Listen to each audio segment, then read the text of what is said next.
Return on investment क्या था? Return on investment basically था जो भी आपका नेट ऑपरेटिंग असेट है, इनकम है, ओवर एवरेज ऑपरेटिंग असेट्स। यहाँ पे आप ऑपरेटिंग असेट्स में operating liabilities such as current liability subtract करके चलते हैं टिपिकली, है ना। टिपिकली आप करके चलते हैं। तो आपने कहा ठीक है, क्योंकि ऑपरेटिंग की बात चल रही है ना, तो आपने कहा ठीक है सर।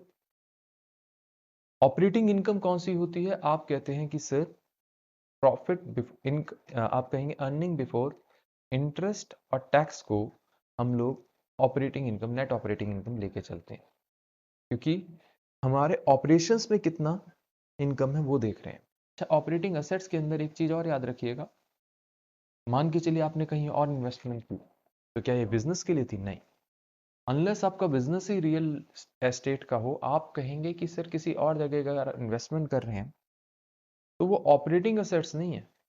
ऑपरेटिंग असेट्स तो तभी होगा जब आप अपने बिजनेस को, जब आप अपने बिजनेस में लगा रहे हैं, वर्क करने के लिए वर्किंग कैपिटल वगैरह जो भी लगा रहे हैं आप वो कर रहे हैं, या फिर आपने कुछ ऐसी इन्वेस्टमेंट की जिससे अभी बिजनेस में कोई इंपैक्ट नहीं आ रहा, हो सकता है लॉन्ग टर्म में कहीं फायदा हो, अभी कोई फायदा नहीं है, तो वो भी ऑपरेटिंग नहीं है।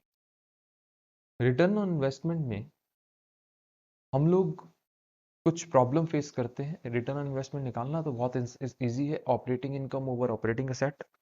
लेकिन प्रॉब्लम क्या होती है?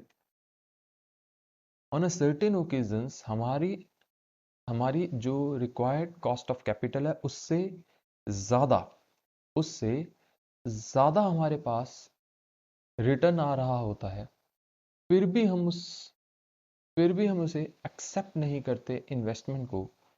क्यों? क्योंकि मैनेजर जो है डिसफंक्शनल बिहेवियर शो करने लग जाता है। What is the meaning of dysfunctional behaviour? आप कहेंगे मैनेजर क्या करता है? मैनेजर चालाकियां करता है।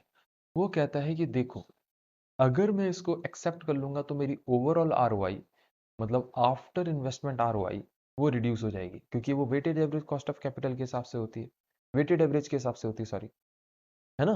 तो आपने कहा वो तो रिड्यूस हो जाएगी।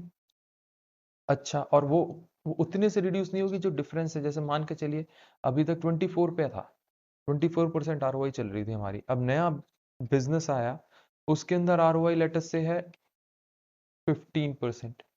तो ऐसा नहीं है कि 9% से आपकी ओवरऑल आरओआई रिड्यूस होगी। आप कितना इन्वेस्टमेंट कर रहे हैं उसके हिसाब से वेट निकलेगा, और उसके हिसाब से आपकी नई आरओआई आएगी। बट द प्रॉब्लम इज, अगर नई इन्वेस्टमेंट पे अगर आरओआई आपकी कम है as compared to earlier, although वो ROI required cost of capital से ज्यादा है, आप उसको एक्सेप्ट नहीं करना पसंद करते, आप डिसफंक्शनल बिहेवियर शो करते हैं, आप सब ऑप्टिमल डिसीजन लेने लग जाते हैं। अच्छा, इसके अंदर एक और चीज होती है, हम लोग जानबूझ के इन्वेस्टमेंट भी नहीं करते। हम लोग ट्रिक कर रहे होते हैं न्यूमरेटर को इंक्रीज करने के लिए और डिनोमिनेटर को रिड्यूस करने के लिए। मतलब आप क्या करते हैं, आप जितनी ट्रिक लगा सकते हैं, चाहे न्यूमरेटर को इंक्रीज करने के लिए, चाहे डिनोमिनेटर को रिड्यूस करने के लिए। जैसे आप आप इन्वेस्टमेंट नहीं करते, आपको मालूम है मैं अगर मैं इन्वेस्टमेंट करूंगा तो मेरा डिनोमिनेटर बढ़ जाएगा, अगर मेरा डिनोमिनेटर बढ़ जाएगा तो मेरा आरओआई लो हो जाएगा। तो आप कई बार रिक्वायर्ड लेवल पे भी आप इन्वेस्ट नहीं करते जहां पे जरूरत है ऑर्गेनाइजेशन एज अ होल को। तो आपने यहाँ पे कुछ क्रिटिसिज्म भी सीखे थे आरओआई के। आपने कहा था कि सर, पहला तो ये था सिर्फ मैनेजर को ये बोलना कि आरओआई अचीव कर लो काफी नहीं है, बैलेंस स्कोर कार्ड हमें लगाना चाहिए, क्योंकि आरओआई अचीव करना एक शॉर्ट टर्म मेजर है, हमें लॉन्ग रन के हिसाब से सोचना चाहिए और सारे पर्सपेक्टिव के हिसाब से सोचना चाहिए। आपने कहा कि सर, कई बार एक ऑर्गेनाइजेशन में जब डिवीजन में एक नया मैनेजर आता है, वो पिछले की कमिटेड कॉस्ट को बियर कर रहा होता है, ये एक सबसे बड़ी दिक्कत है, और उसको उसी के हिसाब से एसेस कर लिया जाता है।